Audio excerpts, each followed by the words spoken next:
Hello everyone, welcome to GGN. Today is Friday, June 29th, 2012, and I'm Darko. This is my website, ggnonline.com. There's a poll up there, you can check on it and vote how long until a drone kills the first American on American soil. So far, the majority are saying within the next year, followed by the next 2 years. You can follow GGN with your email address, also on YouTube, ddarko2012 and ddarko2013. And if you'd like to help, you can donate right there. So, and there's also a little news archive there. So, I'm ready to go here, and we're going to cover the economy. And the biggest news, of course, is Obamacare approved. It was kind of shelved for a while there, and now it's back from the dead. So, and a little bit of eugenics, because you have financial warfare, and then you have social warfare, you have eugenics, and it kind of all just is immersed, right, in the same global agenda. So it says here, Obamacare approved, IRS to force Americans to buy health insurance. It says it's a victory for Obama and a travesty for the middle class. The Supreme Court upheld Obama's health care mandate, empowers the IRS to begin to regulate America's health care by 2014. Expect IRS thugs armed with shotguns knocking at your door to fine you almost $700 a person or $2,000 per household for failure to purchase health insurance. If you fail to pay the outrageous fine, expect to be sued by the IRS. It says here that revised healthcare laws remove the penalty of almost $250,000 in imprisonment up to 5 years. It says here this ruling allows the federal government to force citizens to enter a contract with private corporations to buy health insurance. This is happening just days before the 4th of July, when Americans won its independence from British tyranny, and now we face the same tyranny today. It says here by 2014, all Americans will have to submit or face being fined and sued by the Internal Revenue Service. The American people are already struggling financially with record unemployment, inflation, and trillions of dollars in national debt. By the time health insurance becomes mandatory, the middle class will be financially bankrupt. This is the reason why the military and police are preparing for martial law in the U.S. streets, says because people will revolt against the system that has basically turned people into financial slaves. So it says here that they're conditioning Americans with checkpoints and speed traps, army drones to spy on us. We're going to cover all this, rolling out the tanks and putting military goons on residential streets to prepare us for what is to come in the future. It says here the Bilderberg Group discussed in Spain about wanting to level America into a third world impoverished nation where we're all poor under world government dictatorship. It says here soon the Americans' standard of living will drop significantly, and it won't just be the standard of living, it will be their age of death, right? Their basically the average lifespan. It says here services will be cut. We're going to get into that too, death pathway and stuff like that. Taxes will be increased until we become so poor that we are unable to fight, and resistance will be futile. As Americans issue split decision on healthcare ruling, nearly 2/3 believe politics played too great a role. So it says Americans are sharply divided over Thursday's Supreme Court decision on the 2010 healthcare law, with 46% agreeing and 46% disagreeing with the High Court's ruling that the law is constitutional. Then you have from the Daily Bail, Obamacare complicated. Check out the flow chart. And yeah, there's our buddy, the IRS, right there. But it's just a god-awful mess. And you have Secretary of Health and Human Services in the middle. All these different vested interests, all these different bureaucracies. And the biggest invested interest that helped write the bill was the insurance companies. And they're the ones that are going to basically, how could you say, not profit. Well, they will profit, but they're going to get the best advantage from this, right?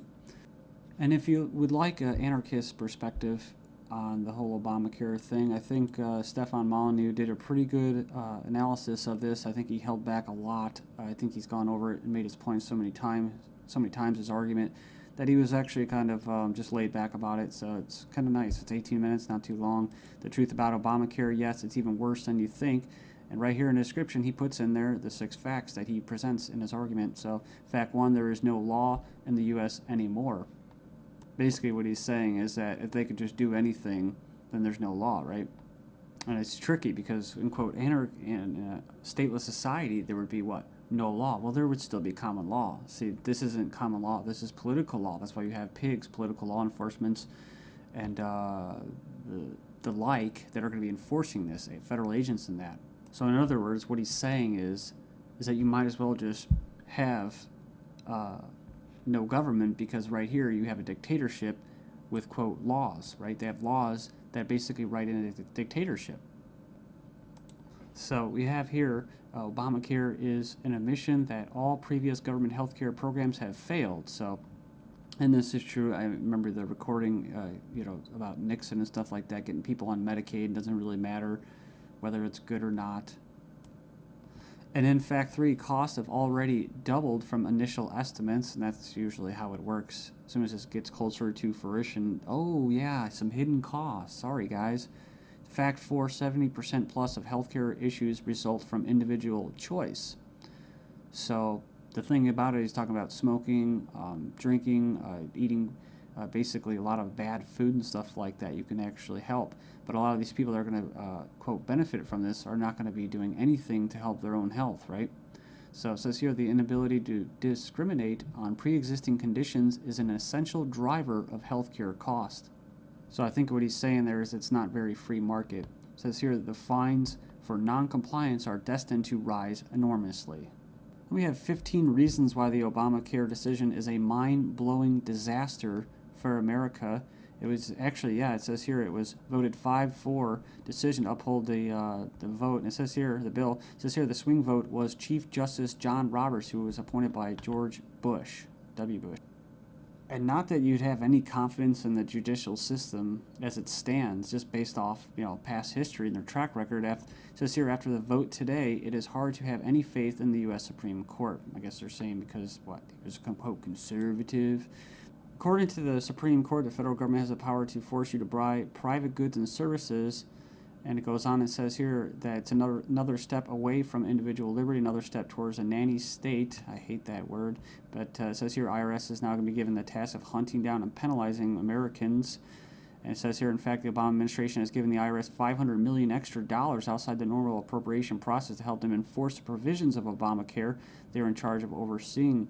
It imposes more than 20 new taxes on the American people. And you can click the link there. If you click the title of this article, you can find it and check it out. So it says here, number 5, an attempt to control costs and promote efficiency. Obamacare limits the treatment options that doctors and patients can consider. In other words, the death pathway, right? The British system, this is likely to result in a decrease in life expectancy. That's what I was talking about in the United States in the beginning of this video. So yeah, it's going to send health insurance premiums soaring, especially for younger Americans.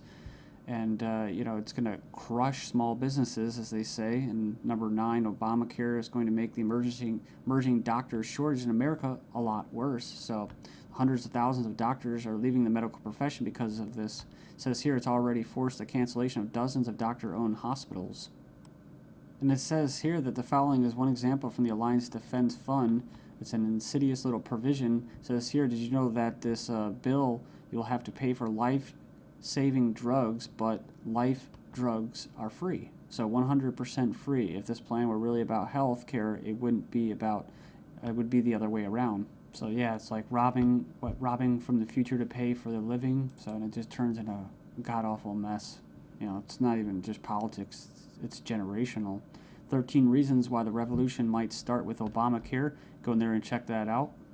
I'll just name a few and you can hopefully go in there and check it out. It says here that's a direct tax which is unconstitutional under Article 1, Section 9.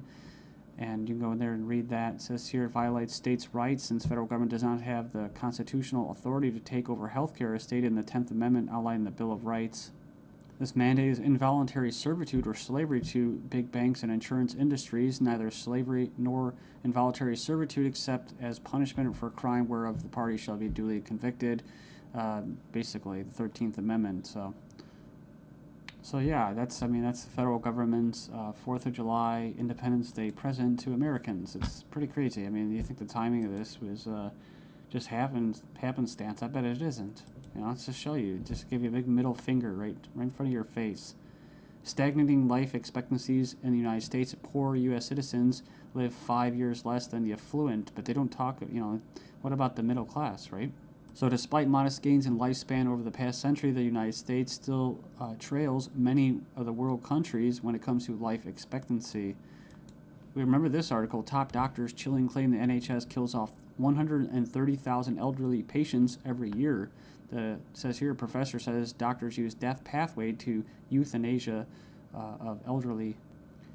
Says here that Liverpool care pathway, death pathway, may be slippery slope to backdoor euthanasia. This is from 2009 from the Telegraph. Says here that the patient assessment selects those deemed close to death for withdrawal of food and fluids or being placed on a continuous sedation until they die off. Next up, we have another little example. Doctors said this individual was a typical lazy teenager. Actually, she had an aggressive form of cancer. So it goes on here. It says that she was finally diagnosed after she had an MRI scan following a fall. So basically, she was left undiagnosed for 6 months after doctors mistook her symptoms for typical teenager laziness. So as cancer rates soar due to the eugenics and that, I see these articles. European meeting to be held to raise awareness of the eugenic current of European society held in Strasbourg, France.